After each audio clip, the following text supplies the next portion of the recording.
अस्सलाम वालेकुम my YouTube family, welcome back to my channel Sheen reaction. This is me Nausheen Chowdhury. I hope so आप सब लोग टिप टॉप होंगे, फिट फाट होंगे और मज़े से होंगे। रमज़ान का महीना चल रहा है तो ज़रूर बताइएगा कमेंट्स में कि आपके रमज़ान के रोज़े जो हैं वो कैसे जा रहे हैं। रमज़ान की वीडियो आज हम लेके आए हैं क्योंकि रमज़ान के महीने में सबसे ज़्यादा फ्रूट्स और खजूरें जो हैं वो कंज्यूम की जाती हैं, यूज़ की जाती हैं। तो बांग्लादेश ने इस दफ़ा इंडिया का प्रॉपर बाइकआउट किया हुआ है, कोई भी चीज़ इंडिया से नहीं ले रहा, इसीलिए खजूरें होंगी, फ्रूट्स होंगी, वो बांग्लादेश, पाकिस्तान और अफ़गानिस्तान से इंपोर्ट कर रहा है। इंडिया के फार्मर्स जो हैं वो काफ़ी ज़्यादा परेशान दिखाई देते हैं। मज़ीद डिटेल में देखते हैं इस वीडियो में। পবিত্র রমজান মাসকে সামনে রেখে বাংলাদেশে ৫০,০০০ টন খেজুর ও ২০,০০০ টন বিভিন্ন ফলমূল রপ্তানির ঘোষণা দিয়েছে পাকিস্তান ও আফগানিস্তান।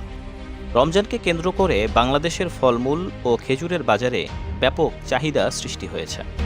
সেই চাহিদা মেটাতে বিপুল পরিমাণ খেজুর ও ফলমূল রপ্তানির ঘোষণা দিয়েছে পাকিস্তান ও আফগানিস্তান। দীর্ঘদিন ধরেই বাংলাদেশের ফল ও খেজুর আমদানির বড় একটা উৎস হল ভারত। তবে সাম্প্রতিক রাজনৈতিক পট পরিবর্তনে আগের সেই চিত্রে এসেছে বড় ধরনের রদবদল। সাম্প্রতিক আমদানি পরিসংখ্যানে দেখা গেছে ভারতকে ছাড়িয়ে বাংলাদেশের ফল রপ্তানিকারকদের শীর্ষ তালিকায় উঠে এসেছে মুসলিম দুই দেশ পাকিস্তান ও আফগানিস্তানের নাম। গতকাল বাংলাদেশের বাণিজ্যমন্ত্রী খন্দকার আব্দুল মুক্তাদিরের সঙ্গে এক বৈঠকে বাংলাদেশি ব্যবসায়িক প্রতিনিধিরা রমজান মাসে ফলের সংকট মোকাবেলায় পাকিস্তান থেকে আরও বেশি খেজুর সহ বিভিন্ন জাতের ফল আমদানির ঘোষণা দেন। প্রতি বছর রমজান ঘনিয়ে এলেই ভারত সরকার বিভিন্ন সময়ে বাংলাদেশে ফলমূল ও খেজুর রপ্তানিতে নিষেধাজ্ঞা আরোপ করে। গত বছর বাংলাদেশের অন্তর্বর্তী সরকারের প্রধান উপদেষ্টা ডক্টর ইউনূস দায়িত্ব নেওয়ার পরপরই ভারত বাংলাদেশে নিত্য প্রয়োজনীয় ভোগ্যপণ্য ও ফলমূল রপ্তানির ওপর নিষেধাজ্ঞা আরোপ করে, যাতে করে বাংলাদেশের ফলের বাজারে কৃত্রিম সংকট সৃষ্টি হয়। সে সময় পাকিস্তান ও আফগানিস্তানের ফল রপ্তানিকারকেরা দ্রুত জাহাজ ভর্তি খেজুর ও ফলমূল পাঠায় বাংলাদেশে। গেল বছর হঠাৎ করে ভারত বাংলাদেশে ফল রপ্তানির ওপর নিষেধাজ্ঞা দিলে বাংলাদেশের ফলের বাজারে একটি বিশাল শূন্যতা সৃষ্টি হয়, যার ফলে বাংলাদেশের ফল আমদানিকারকরা বিকল্প বাজার খুঁজতে বাধ্য হন। আর সেই সুযোগকে কৌশলগতভাবে কাজে লাগায় পাকিস্তান ও আফগানিস্তান ফল রপ্তানিকারকরা। পাকিস্তান ও আফগানিস্তানের ফল রপ্তানিকারকেরা তুলনামূলক কম দাম, দ্রুত সরবরাহ এবং নমনীয় পেমেন্ট শর্তের মাধ্যমে বাংলাদেশি আমদানিকারকদের সঙ্গে দীর্ঘমেয়াদী সম্পর্ক গড়ে তুলছে, যেটা ভারতের ফল রপ্তানিকারকদের জন্য বাংলাদেশের মতো বিশাল একটি সম্ভাবনাময় বাজার হারানোর ঝুঁকি সৃষ্টি করছে। বিশেষ করে গত বছর পাকিস্তানের করাচি বন্দর থেকে সরাসরি চট্টগ্রাম বন্দরে পণ্যবাহী জাহাজ চলাচল শুরু হওয়ায় পাকিস্তান থেকে ফল আমদানিতে পরিবহন ব্যয় উল্লেখযোগ্যভাবে কমেছে। পাকিস্তান বিশ্বের অন্যতম খেজুর ও ফল রপ্তানিকারক দেশ। দেশটি পৃথিবীর প্রায় ১১২টি দেশে ফল রপ্তানি করে থাকে। এদিকে বাংলাদেশে ফল রপ্তানি কার্যত বন্ধ হয়ে যাওয়ায় গভীর দুশ্চিন্তায় পড়েছে ভারতের ফল ব্যবসায়ী ও চাষিরা। বাংলাদেশের মতো বৃহৎ ও স্থিতিশীল একটি বাজার হঠাৎ সংকুচিত হয়ে যাওয়ায় ভারতের বিভিন্ন রাজ্যে উৎপাদিত আপেল, ডালিম, আঙুরসহ নানা জাতের ফলের বড় অংশ বাগানেই নষ্ট হচ্ছে, যার ফলে উৎপাদন খরচ তুলতে হিমশিম খাচ্ছে ভারতের অনেক ফল চাষি। ভারতের হিমাচল প্রদেশের ফল চাষি সুরেন্দ্রনাথ কুণ্ডু বলেন, প্রতি বছর আমরা বাগান থেকে বিপুল পরিমাণ ফল বাংলাদেশে রপ্তানি করা হতো। বাংলাদেশের বাজার ছিল আমাদের জন্য সবচেয়ে নির্ভরযোগ্য গন্তব্য। কিন্তু বর্তমানে বাংলাদেশি আমদানিকারকেরা ভারত থেকে ফল আনতে আগ্রহ দেখাচ্ছে না, কারণ ইতিমধ্যেই বাংলাদেশের বাজারে নিজেদের শক্ত অবস্থান তৈরি করে নিয়েছে পাকিস্তান ও আফগানিস্তানের ফল রপ্তানিকারকেরা।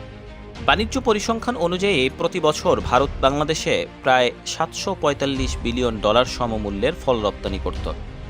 একক দেশ হিসেবে এটি ছিল ভারতের অন্যতম বৃহৎ ফল রপ্তানি গন্তব্য। বাংলাদেশের ১৭ কোটিরও বেশি মানুষের এই বিশাল বাজার শুধু ভারতের বহু ব্যবসায়ীর আয়ের উৎসই নয়, বরং ভারতের হাজার হাজার ফল চাষি, পরিবেশক ও রপ্তানিকারকের জীবিকা সরাসরি এই বাণিজ্যের ওপর নির্ভরশীল। কিন্তু গত বছর রপ্তানিতে নিষেধাজ্ঞা আরোপের পর পরিস্থিতির বড় পরিবর্তন ঘটে। বাংলাদেশ থেকে সরবরাহ বন্ধ হয়ে যাওয়ায় বাংলাদেশের আমদানিকারকেরা বিকল্প বাজারের দিকে ঝুঁকে পড়ে। সেই সুযোগে পাকিস্তান ও আফগানিস্তান দ্রুত বাংলাদেশের ফলের মার্কেটে নিজেদের অবস্থান শক্ত করে নেয়। ফলে বাংলাদেশের ফলের বাজারে দীর্ঘদিন ভারতের সেই একচেটিয়া প্রভাব ছিল, সেটি এখন পাকিস্তান ও আফগানিস্তানের দখলে যাওয়ার উপক্রম হয়েছে। এই পরিস্থিতির জন্য ভারতের ফল ব্যবসায়ী ও চাষিরা সরাসরি নরেন্দ্র মোদী সরকারকে দায়ী করছেন। তাদের দাবি, নরেন্দ্র মোদী যদি ওই সময় বাংলাদেশে ফল রপ্তানিতে নিষেধাজ্ঞা আরোপ না করতেন, তাহলে দেশের অন্যতম বৃহৎ ও গুরুত্বপূর্ণ বাজার এত দ্রুত হাতছাড়া হতো না। এছাড়া আফগানিস্তান বিশ্বের অন্যতম শীর্ষ ফল রপ্তানিকারক দেশ হিসেবে পরিচিত। আফগানিস্তানের জাতীয় আয়ের প্রায় 53% আসে ফল রপ্তানি থেকে। আফগানিস্তানের আবহাওয়া ও ভৌগোলিক বৈচিত্র্য ফল চাষের জন্য অত্যন্ত অনুকূল হওয়ায় সেখানে উচ্চমানের কালো আঙুর, সাদা আঙুর, ডালিম, আপেল, মাল্টা, কমলা এগুলো সহ নানা প্রজাতির ফল ব্যাপকভাবে উৎপাদিত হয়। বিশেষ করে আফগান ডালিম ও আঙুর আন্তর্জাতিক বাজারে আলাদা সুনাম অর্জন করেছে। এবছর আফগানিস্তানে 25 লাখ টন ডালিম উৎপাদন হয়েছে, যা আফগানিস্তানের ইতিহাসে সর্বোচ্চ। বিশেষ করে কন্ধারের আনার এতটাই রসালো হয়েছে যে এক একটি আনারের ওজন 2 কেজি পর্যন্ত পৌঁছাচ্ছে। আঙুর উৎপাদনেও রেকর্ড গড়েছে আফগানিস্তান। এবছর আফগানিস্তানে প্রায় 50 লাখ টন আঙুর উৎপাদিত হয়েছে, যা পুরো মধ্য এশিয়ার বাজার দখল করতে যাচ্ছে। আফগানিস্তানের হেরাত প্রদেশের আঙুর এত বেশি মিষ্টি যে মাত্র 1 পিস খেলেই চিনি খাওয়ার প্রয়োজন নেই। এছাড়া আফগানিস্তানের দক্ষিণাঞ্চলে এবার 10 লাখ টনের বেশি খেজুর উৎপাদিত হয়েছে। গবেষকদের মতে এই খেজুর এত শক্তিশালী যে মাত্র 3টি খেজুর খেলে 24 ঘন্টা কোনো খাবার না খেলেও শরীরে শক্তি থাকবে। গত মাসে আফগানিস্তানের শিল্প ও বাণিজ্য মন্ত্রী আহমদুল্লাহ জাহিদ বাংলাদেশ সফর করেন। সফরকালে তিনি বাংলাদেশের ব্যবসায়ীদের আফগানিস্তান থেকে আরও বেশি ফল আমদানি করার অনুরোধ জানান। এর বিনিময়ে বাংলাদেশ থেকে আরও বেশি ওষুধ আমদানির ঘোষণা দিয়েছে আফগানিস্তান। এজন্য আফগানিস্তানের শিল্প ও বাণিজ্য মন্ত্রী আহমদুল্লাহ জাহিদ বাংলাদেশের 2টি শীর্ষস্থানীয় ওষুধ কোম্পানির সঙ্গে চুক্তি করেন। মন্ত্রণালয়ের কর্মকর্তারা আশা করেছেন এই উদ্যোগ শুধু বাণিজ্য বৃদ্ধিই নয়, বরং দুই দেশের অর্থনৈতিক ও কৌশলগত সম্পর্ককেও আরও শক্তিশালী করবে, যেটি মধ্য এশিয়ার দেশগুলোতে বাংলাদেশের পণ্য রপ্তানির নতুন সুযোগ সৃষ্টি করবে। পাকিস্তানের সঙ্গে বাংলাদেশের সরাসরি সমুদ্র যোগাযোগ চালু হওয়ায় বর্তমানে আফগানিস্তানের ব্যবসায়ীরা পাকিস্তানের করাচি বন্দর ব্যবহার করে বাংলাদেশে ফল রপ্তানি করছেন। তাছাড়া মার্কিন নিষেধাজ্ঞা ও ডলার সংকটের কারণে আফগানিস্তান বাংলাদেশ থেকে ওষুধ ও পাট আমদানি করে বিনিময়ে ফলমূল ও খেজুর রপ্তানিতে সম্মত হয়েছে। ফলে বাংলাদেশ ও আফগানিস্তান উভয় দেশের বৈদেশিক বাণিজ্যে ডলারের প্রয়োজন হবে না। তাছাড়া বাংলাদেশের বর্তমান প্রধানমন্ত্রী তারেক রহমান পাকিস্তান ও আফগানিস্তানের সঙ্গে সম্পর্ক আরও দৃঢ় করবেন বলে আশা করা যাচ্ছে। ঐতিহাসিকভাবে বাংলাদেশ জাতীয়তাবাদী দল ভূ রাজনৈতিক কৌশলগত স্বায়ত্তশাসনের প্রশ্নে পাকিস্তানের সঙ্গে সম্পর্ক উন্নয়নে বিশেষ গুরুত্ব দিয়ে থাকে।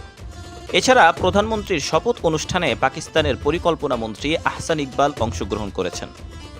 সবকিছু মিলিয়ে আশা করা যায় আগামী দিনগুলোতে বাংলাদেশের সঙ্গে পাকিস্তানের সঙ্গে সম্পর্ক আরও গভীর হবে।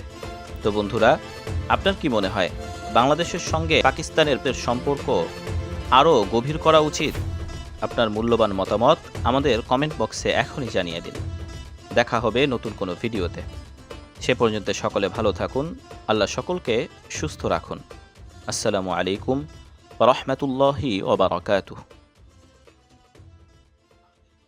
जी तो व्यूअर्स, ये थी आज की वीडियो। जिस तरह से बांग्लादेश जो है वो काफ़ी मिकदार में अपने जैसे अनियन हो गया, फ्रूट्स हो गया और डेट्स जो है वो इंडिया से लेता था, लेकिन इंडिया की हुकूमत जो है सबकी ज़िम्मेदार है कि इंडिया जो है वो कभी बांग्लादेश पे रोक लगा देता था, कभी बांग्लादेश का बायकॉट कर देता था, जिसकी वजह से अब बांग्लादेश ने मुकम्मल बायकॉट किया है इंडिया का, और ना ही वो अनियन ले रहा है, ना ही वो फ्रूट्स और डेट्स जो है वो इंडिया से ले रहा है, बल्कि अब बांग्लादेश जो है वो पाकिस्तान और अफ़गानिस्तान से डेट्स, माल्टे, सेब और इस तरह के जो डिफरेंट फ्रूट्स हैं वो ले रहा है। जिस तरह उन्होंने बताया कि अफ़गानिस्तान की जो आबो हवा है वहाँ बहुत अच्छा अनार पाया जाता है, सेब पाया जाता है, वहाँ की खजूरें, वहाँ के अंगूर जो हैं वो बहुत ज़्यादा मीठे होते हैं।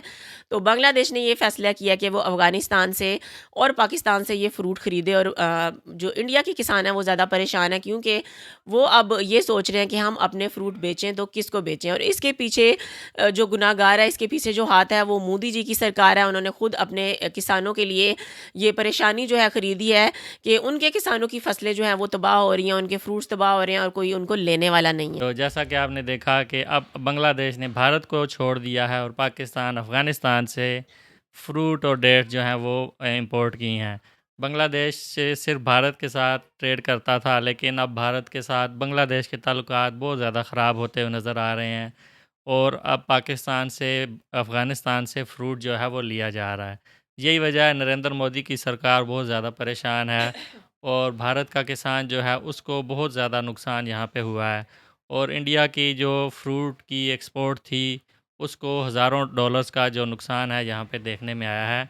और इसके पीछे नरेंद्र मोदी की जो हिंदुस्तान की हुकूमत है उसकी पॉलिसियाँ हैं, जिस वजह से बांग्लादेश ने उनके साथ ट्रेड करना बंद कर दिया है और पाकिस्तान और अफ़गानिस्तान के साथ ट्रेड जो है वो स्टार्ट कर दिया है। तो ज़रूर बताइएगा कि आपका इस वीडियो के बारे में क्या ख्याल है, और पाकिस्तान और अफ़गानिस्तान के फ्रूट्स जब आप तक पहुँचेंगे तो खा के ज़रूर बताइएगा कि उनके टेस्ट में क्या डिफरेंस लगा आपको। वीडियो अच्छी लगी हो तो वीडियो को लाइक कर दें, चैनल पे नहीं हो तो चैनल को सब्सक्राइब कर दें और बेल आइकन को हल्का सा प्रेस कर दें। मिलते हैं नेक्स्ट वीडियो में।